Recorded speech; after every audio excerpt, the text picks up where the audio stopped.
So hi guys, ఈ particular వీడియోలో మనం నేర్చుకోబోయే టాపిక్ ఏంటి అంటే వర్డ్ప్రెస్లో ఒక ఆర్టికల్స్ని మనం క్రియేట్ చేసేటప్పుడు బేసిక్గా మనకి వర్డ్ప్రెస్ అనేది ఒక 3 ఆప్షన్స్ మన ముందు పెడుతుంది. ఈ ఆప్షన్స్ ఎందుకు యూజ్ చేయాలి, అవి మనకు రియల్ వరల్డ్ బ్లాగింగ్లో ఎలా ఉపయోగపడతాయో సో ఈ పర్టికులర్ వీడియోలో మనం తెలుసుకోబోతున్నాం. సో ఇక్కడ మనకి published, pending review, draft. So ప్రతి ఆర్టికల్కి ఈ 3 ఆప్షన్స్ అనేటివి మనకు డిఫాల్ట్ వర్డ్ప్రెస్లో ఉంటాయన్నమాట. సో ఒక్కసారి మనం డాష్ బోర్డ్లోకి లాగిన్ అయితే ఒక న్యూ పోస్ట్ అంటే ఒక న్యూ ఆర్టికల్స్ నేను రాస్తున్నాను. So best places to visit in Hyderabad, ఇది నా article.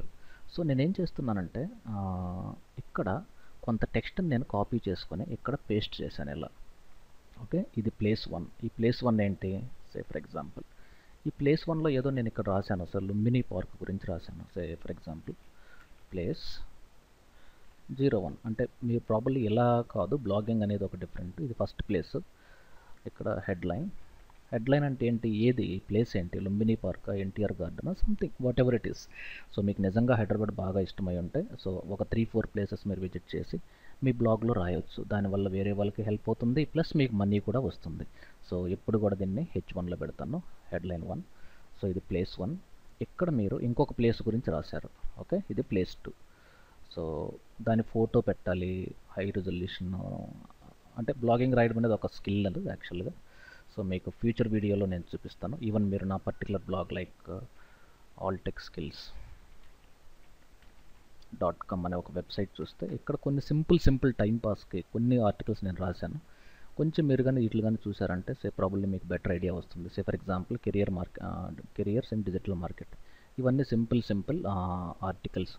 Best WordPress plugin to generate XML. ఇప్పుడు దీన్ని క్లిక్ చేశాను అనుకోండి, ఇది. సో నేను కొంత రాశాను, ప్రాబ్లీ నేను బిజీ ఉండో లేదంటే వేరే పని పైన నేను ఆ బ్లాగ్ని కంటిన్యూ చేయలేకపోయాను. సో లేదు, ఆల్రెడీ కొంత రాసిన తర్వాత వేరే ఫ్రెండ్ ఫోన్ చేసి అతను అడిషనల్గా ఇంకొంత ఇన్ఫర్మేషన్ నాకు ఇచ్చాడు.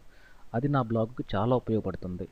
సో అలా మీరు బ్లాగ్ రాసేటప్పుడు ఇది రాసిన తర్వాత దీన్ని పబ్లిష్ అని కొడితే ఏమవుతుందంటే బై డిఫాల్ట్ ఇది డైరెక్ట్గా మీ వెబ్సైట్లో అప్డేట్ అయిపోతుంది. ఓకే, కానీ ఈ పోస్ట్ అనేది మీరు కంప్లీట్గా రాయలేదు, అంటే ఒక 30% నుండి 40% రాశారు, ఇంకా 60% ఉంది. కంప్లీట్ చేయకుండా ఎప్పుడు కూడా పబ్లిష్ అనేది చేయకూడదు. ఓకే, సో ఒక్కసారి కంప్లీట్ అయిపోయిన తర్వాత సెకండ్ స్టెప్ ఏంటంటే దాని మీద మళ్ళీ రివ్యూ చేయాలి. రివ్యూలో మీకు ప్రాబ్లీ స్పెల్ చెక్స్ ఉండొచ్చు, ఇమేజెస్ క్వాలిటీ రిజల్యూషన్ లేకపోవచ్చు, లేదంటే ఇంకా అడిషనల్గా కొంత ఇన్ఫర్మేషన్ మీకు దొరికి ఉండొచ్చు, దాన్ని అప్డేట్ చేయొచ్చు. ఈ రివ్యూ ప్రాసెస్లో అడిషనల్గా ఇంకొక 10-15% మన ఆర్టికల్ని మనం ఎడిట్ చేసే పాసిబిలిటీ ఉంటుంది. సో ఎప్పుడైనా సరే మీరు ఈ ప్లేస్లో ఇన్ ద సెన్స్ ఇమేజెస్ పెట్టారు, ఆర్టికల్స్ రాసిన తర్వాత పబ్లిష్ అని ఎప్పుడు క్లిక్ చేయకూడదు. ఇక్కడ మీకు పబ్లిష్లో ఇక్కడ సేవ్ యాజ్ ఏ డ్రాఫ్ట్ అని ఉంది, ఇక్కడ స్టేటస్లో ఎడిట్ అని క్లిక్ చేస్తే ఇక్కడ చూడండి పెండింగ్ ఫర్ రివ్యూ డ్రాఫ్ట్.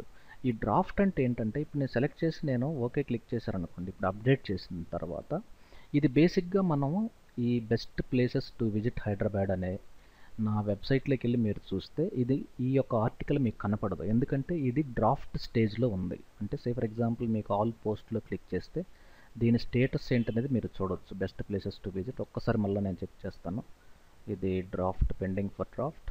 ఇప్పుడు అప్డేట్ అని క్లిక్ చేశాను. ఇప్పుడు నా ఆల్ ఆర్టికల్స్ నేను చూస్తే ఇదిగోండి ఇక్కడ ఈ యొక్క ఆర్టికల్ డ్రాఫ్ట్లో ఉంది, అంటే నేను కొంత రాశాను, మిగతాది రాయలేదు. ఇప్పుడు నా వెబ్సైట్లోకి వెళ్ళి మీరు ఫైర్ ఫాక్స్లోకి వెళ్ళి దీన్ని చూసారనుకోండి, సే ఫర్ ఎగ్జాంపుల్ ఈ ఫైర్ ఫాక్స్లోకి వెళ్ళి నా వెబ్సైట్లోకి వెళ్ళి మీరు ఇక్కడ టైప్ చేసి చూస్తే ఆ ఆర్టికల్ అనేది నా దాంట్లో అప్డేట్ కాదు. ఓకే, సే ఫర్ ఎగ్జాంపుల్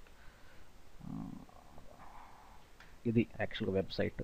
ఇక్కడ మీరు బ్లాగ్లోకి వెళ్ళి క్లిక్ చేస్తే ఫస్ట్ ఏముంది, solutions to upload exceed files, అంటే ఇది ఒక ఆర్టికల్ ఉంది, తర్వాత ఈ ఆర్టికల్ ఉంది, తర్వాత ఈ ఆర్టికల్ ఉంది. కానీ ఇప్పుడు మనం తయారు చేసిన ఆర్టికల్ లేదు, ఎందుకంటే ఇది డ్రాఫ్ట్లో ఉంది. డ్రాఫ్ట్ అంటే ఏంటంటే కంప్లీట్ కాలేదు, అంటే ప్రోడక్ట్ ఇంకా ఫినిష్ కాకుండా ఉన్నప్పుడు బేసిక్గా మనం డ్రాఫ్ట్ అని చెప్పొచ్చు. సో ఒక్కసారి దీన్ని ఎడిట్ చేసి ఈ డ్రాఫ్ట్ స్టేజ్ నుండి నెక్స్ట్ స్టేజ్ ఏంటి అంటే pending for review. Pending for review అంటే ఏంటంటే మీ ఆర్టికల్ మీరు కంప్లీట్గా రాసేశారు, మీ దాంట్లో ఎలాంటి డౌట్ లేదు, కానీ మీకంటే కొంచెం ఎక్స్పర్టైజ్ నాలెడ్జ్, కొంచెం కమ్యూనికేషను, కొంచెం ఇంగ్లీష్ బాగున్న పర్సన్ దాన్ని రివ్యూ చేయడం వల్ల ప్రాబబ్లీ మీ యొక్క సెంటెన్స్ ఫార్మేషన్ అవ్వచ్చు, లేదంటే పారాగ్రాఫ్లో మిస్టేక్స్ అవ్వచ్చు, లేదంటే స్పెల్ చెక్స్ అవ్వచ్చు, మీకంటే కొంచెం హయ్యర్ అథారిటీ పర్సన్ దాన్ని ఒక్కసారి రివ్యూ చేయడం వల్ల ఒక 2-3 మిస్టేక్స్ అతను క్యాచ్ చేయగలడు. సో ఎప్పుడు కూడా పెండింగ్ ఫర్ రివ్యూ అనేది ఫైనల్ స్టెప్. ఒక్కసారి ఈ రివ్యూ అయిపోయిన తర్వాత లాస్ట్ స్టెప్ పబ్లిష్. ఒక్కసారి పబ్లిష్ చేస్తే ఆటోమేటిక్గా ఇది మీ వెబ్సైట్లో వచ్చేస్తుంది. సే ఫర్ ఎగ్జాంపుల్ ఇప్పుడు నేను పెండింగ్ ఫర్ రివ్యూ అని ఉంది కదా, దీని స్టేటస్ ఏంటో చెక్ చేస్తాను ఫస్ట్.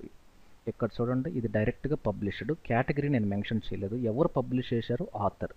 ఇప్పుడు నేను ఇక్కడికి వచ్చి నేను రీఫ్రెష్ క్లిక్ చేస్తే ఇప్పుడు నా ఫస్ట్ ఆర్టికల్ ఏది ఉంటుంది అంటే ఇది. Okay, best places to visit Hyderabad. ఎందుకంటే ఇది నేను టైప్ చేశాను, నా అంటే రివ్యూ ప్రాసెస్ కూడా అయిపోయింది, ఈవెన్ డ్రాఫ్ట్ స్టేజ్ నుండి కూడా నెక్స్ట్ స్టేజ్కి వెళ్ళింది, ఫైనల్గా ఇది పబ్లిష్డ్ స్టేజ్. ఒక ఆర్టికల్ని ఒక ఆర్టికల్ మనం తయారు చేసేటప్పుడు ఈ 3 ఫేసెస్ అనేటివి ప్రతి బ్లాగరు గుర్తుపెట్టుకోవాలి. ఎప్పుడు కూడా కొంత ఆఫ్ నాలెడ్జ్తో లేదంటే ఒక ఆఫ్ కంటెంట్తో మన బ్లాగ్లో ఉన్న ఆర్టికల్ని పబ్లిష్ చేయకూడదు. సెకండ్, ఒక్కసారి కంప్లీట్గా కంటెంట్ రాసిన తర్వాత మళ్ళీ ఫైనల్ స్టెప్ రివ్యూ చేయాలి. రివ్యూ చేసిన తర్వాత నెక్స్ట్ మనకి ఇంపార్టెంట్ ఇంకో స్టెప్ ఉంది, అది యాడ్సెన్స్లో ఉన్న యాడ్ కోడ్స్, అంటే యాడ్సెన్స్ యొక్క యాడ్స్ని ఏ ప్లేస్లో ప్లేస్ చేస్తే అడ్వర్టైజర్స్కి ప్లస్ బ్లాగర్కి ఇద్దరికి బెనిఫిట్ అవుతుంది అనేది కూడా ఒక స్టెప్ అనేది ఉంటుంది. సో కొంతమంది టాప్లో, కొంతమంది సైడ్ బార్లో, కొంతమంది బాటంలో పెడతారు. సో అడ్వర్టైజర్స్కి బెనిఫిట్ అవ్వాలి, ప్లస్ మనకి ఇంప్రెషన్కి మనకి మనీ రావాలి. ఈ స్టేజెస్ అన్నిటినీ మైండ్లో పెట్టుకొని ఆర్టికల్స్ రాసేటప్పుడు ఈ పర్టికులర్ పాయింట్స్ మీకు చాలా ఉపయోగపడతాయి. సో ప్రతి పోస్ట్కి మనకి టోటల్ 3 స్టెప్స్ ఉంటాయి. సో ఫస్ట్ స్టెప్ పబ్లిష్డ్ అంటే ఏంటంటే బై డిఫాల్ట్ ఒక్కసారి పబ్లిష్ చేస్తే ఈ ఆర్టికల్ మీ లైవ్ సైట్లో అప్డేట్ అవుతుంది. పెండింగ్ ఫర్ రివ్యూ అంటే కంప్లీట్గా రాసిన తర్వాత ఒక్కసారి మళ్ళీ రివ్యూ చెక్ చేయడం వల్ల మనకి ప్రాబ్లీ ఇమేజ్ రిజల్యూషన్స్ అవ్వచ్చు, అలైన్మెంట్ అవ్వచ్చు, ఫ్లోటింగ్ అవ్వచ్చు, స్పెల్ చెక్స్ అవ్వచ్చు, కంటెంట్ ప్రాబ్లీ ఇంకొంచెం ఎక్స్ట్రా ఇన్ఫర్మేషన్ మీకు దొరికొండొచ్చు. ఇవన్నీ కూడా రివ్యూలో మళ్ళీ యాడ్ చేసి ఫైనల్గా పబ్లిష్ చేస్తారు. నేను ఇచ్చిన ఎగ్జాంపుల్ అంతా ఎక్సలెంట్ ఉండకపోవచ్చు, బట్ ఫైనల్గా ఏంటంటే పబ్లిష్, పెండింగ్, డ్రాఫ్ట్, ఈ 3 ఆప్షన్స్ అనేటివి బేసిక్ ఐడియా అయితే మీకు వచ్చింది కదా. సో అది నేను యాక్చువల్గా చెప్పాలనుకున్నాను. So anyway, thank you very much, stay tune, have a great day.